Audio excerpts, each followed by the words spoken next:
On July 4th, 1954, the West German national football team, coached by Sepp Herberger, was about to star in one of the most epic stories in the history of sport. In the heart of Berne, Switzerland, the Wankdorf Stadium was packed with thousands of fans awaiting the World Cup final, where Germany faced the mighty Hungarian national team. For the Germans, this was not just a sporting final. It was a chance to reclaim the honor of a country that just a decade earlier had been ravaged by the ruins of World War II. The nation's morale was awaiting a miracle. The Mannschaft, under the direction of its coach, had reached the final after a surprising performance in the tournament. German football, traditionally less spectacular than other European styles, had begun to gain recognition for its toughness and efficiency. But no one in the world expected what would happen that afternoon. Facing them was a team from Hungary, considered by many to be the greatest football team of all time. The Hungarian national team, with players such as Ferenc Puskás, Sándor Kocsis, and Zoltán Csibor, had been unbeaten for 4 years, defeating the continent's best teams with devastating speed and precision. The opening whistle rang out in the Wankdorf Stadium, and the crowd, somewhere between nervous and expectant, fell silent. From the first minute, Hungary showed their dominance, displaying their famous style of play of high pressure and quick movements. Just in the 6th minute, Hungarian star Ferenc Puskás opened the scoring, leaving the Germans stunned. The goal was a work of art, a perfectly executed team move that had the stadium erupting in cheers. But what followed would change the fate of football history. The Germans, far from collapsing, quickly regrouped under the watchful eye of Herberger. With fierce discipline and calculated strategy, they managed to equalize in the 8th minute, thanks to a goal from Max Morlock, a striker who had been the beacon of hope for the German team. The crowd, which until then had been a sea of Hungarian fans, began to grow louder, supporting the Germans with a passion that could only be felt in moments of great struggle. The game continued, with Hungary maintaining their dominance on the field. But the Germans did not let up. Every pass, every play, seemed to be executed with calculated precision, as if every move was part of a plan that only they knew. However, as the first half progressed, it felt like the difference in quality of the Hungarians began to be marked. Puskás' goal was not just a warning, it was a statement of intent. The Hungarians wanted to win, and they wanted to do it in a convincing manner. But what no one expected happened in the 18th minute. After a quick and coordinated move, German defender Werner Liebrich crossed a ball from the right flank onto the head of Helmut Rahn, who, with impressive coolness, connected with the ball and sent it into the back of the net. The Wankdorf Stadium erupted in a deafening roar. Germany had turned the score around, and the hope of a miracle seemed more possible than ever. Helmut Rahn's goal in the 18th minute not only changed the scoreline, but lit a spark in the hearts of the German players. The West German team, which had been quickly outclassed by the quality of the Hungarians, now found themselves in front, defying all expectations. The German fans, who until then had been praying for a stroke of luck, began to sing, to cheer, to believe that the impossible was within reach. The tension in the stadium was palpable. The air was charged with a mixture of nervousness and hope. The Hungarians, bewildered by the goal conceded, tried to quickly rally, but the German defense, led by Captain Fritz Walter, was unstoppable. The Germans pressed so hard that even the most experienced Hungarian players, such as Puskás, began to show signs of frustration. Every Hungarian attack attempt was countered by a solid and determined German defense. Herberger, from the touchline, watched his players with a look of satisfaction, but his concentration was absolute. He knew that the match was not yet decided, that victory would not be easy. The second half began with Hungary again taking the initiative. The Hungarians, wounded in their pride, redoubled their effort. 8 minutes into the second half, a collective play allowed them to reach the German area again, where Puskás had a clear opportunity to tie the match. His shot, powerful and well-directed, seemed to be unstoppable.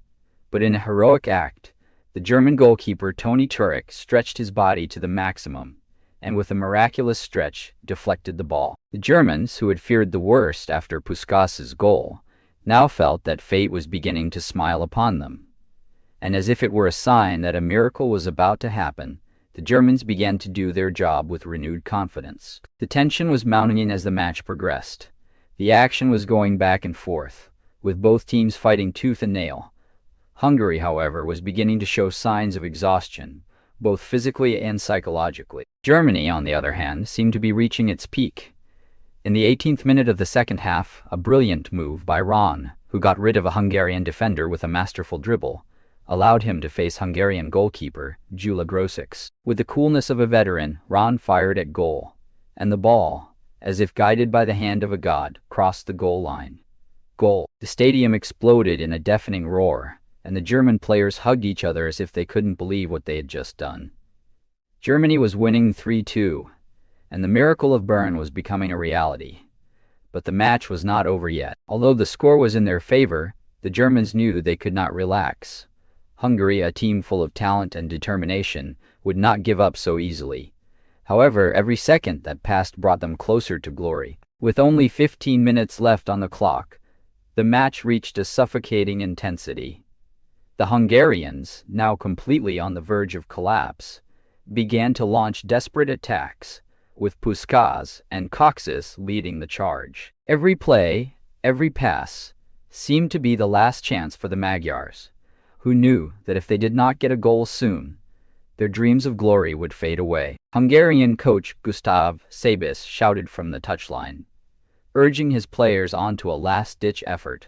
But the German defense, as iron as a wall, did not give the Hungarians a single gap to penetrate. The Germans, for their part, stood firm. Captain Fritz Walter, with the experience of many years playing in the elite, was at the center of every play, ordering his teammates around and making sure the team made no mistake. The players moved with precision and without haste, as if they knew that every minute that passed brought them closer to glory. The tension was unbearable. In the 81st minute, Hungary had one last golden opportunity. A dangerous free kick from the corner of the German box was executed by Puskás, who with exquisite technique sent the ball straight into the top corner of the goal. However, goalkeeper Tony Turek, like a man destined for greatness, once again made a monumental save. His reaction was quick, almost supernatural, and he deflected the ball with his fingertip. The crowd in the stadium erupted in a gasp of amazement, while the German players embraced each other, convinced that the miracle was about to happen. The final minutes were a battle of endurance. The Hungarians, exhausted and desperate, fought with all their might, but the German defense did not give in. The Germans, for their part, held firm, playing intelligently and not letting themselves be carried away by the pressure. With each passing second, the dream of a nation came closer and closer to reality. The final whistle, like thunder, resounded in the Wankdorf Stadium. The German players fell to their knees, overwhelmed by the magnitude of what they had just achieved.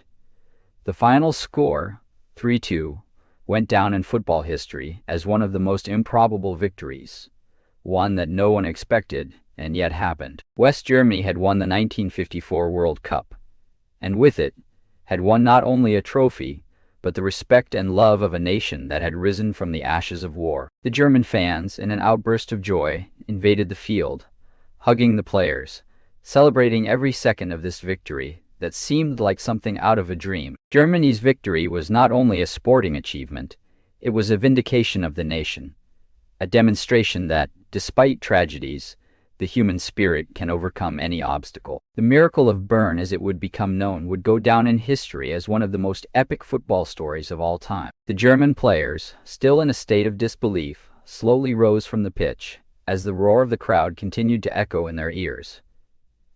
At that moment, they all knew they were part of something much bigger than just a football match. History had been written in that very moment, with every pass, every play, and every goal that had taken them to the top of the world. Victory over Hungary was not only a triumph on the field, but a symbol of Germany's recovery after the devastation of World War II. Captain Fritz Walter, with his number 10 shirt on his chest, looked up at the sky in gratitude. For years he had fought for his country and his team, but he never imagined he would see this day, this moment of glory. His face, full of emotion, reflected what all Germans felt: a deep pride, a sense of belonging to a nation that had been reborn. In the locker room, the celebration began immediately. although the atmosphere was marked by a mix of euphoria and respect. They hugged each other. They laughed. But there was also a calm, a tacit understanding that what they had just achieved was not easily repeated. The World Cup was theirs, but the victory had a special weight. The players knew they were earning a place in history, a place that could never be erased. They had done the unthinkable. On the Hungarian side, the disappointment was profound. The players, with downcast faces, walked off the field unable to process what had happened. They had been the favorites, the team everyone considered invincible, and yet fate had played a cruel trick on them. Despite their dominance throughout the tournament and the unrivaled quality of their players, they failed to take the title. The blow was hard for them, but they also knew they had been part of a legendary match. History would remember them, albeit in a different way than they had expected. Meanwhile, on the streets of Berlin and in every corner of Germany, joy was overflowing. The team, which had played with heart and with incomparable strength, became national heroes. Entire families gathered together, flooding the squares and avenues with flags, songs, and laughter. The entire country was celebrating, not just because of the sporting victory, but because the miracle of Berne represented the reconstruction and rebirth of Germany as a nation. The World Cup, a trophy of world supremacy, was also a symbol of hope and strength for a population that had known darkness and could now, at last, see the light at the end of the tunnel. In Berne, the scene of that miracle, the echoes of victory resonated throughout the city. The German team, lifting the cup, posed for the cameras with smiles that would become iconic. Photos of that moment would be reproduced again and again as an eternal testament to a victory that transcended the boundaries of sport. The miracle of Berne not only changed the course of football, it also united a nation that needed a reason to believe, a reason to hope for a better future. Germany had not only won the World Cup, it had won something far more valuable: its dignity, its hope, and the chance to rediscover its identity.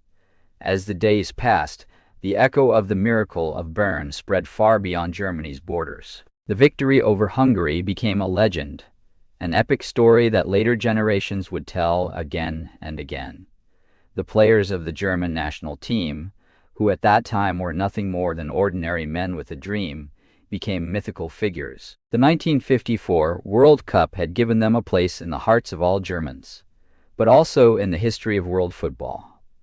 Captain Fritz Walter, the heart of that team, went on to be regarded as one of the greatest footballers of all time. The leadership of Erberger, who had guided his team to glory, was also etched in the annals of sport. In the future, when people spoke of that golden generation of German footballers, they would mention the magic of that afternoon in Berne, when football ceased to be just a sport and became a symbol of national rebirth. But the German victory also left a deep mark on world football. The defeat of Hungary, the unstoppable team of the 1950s, shocked the entire world.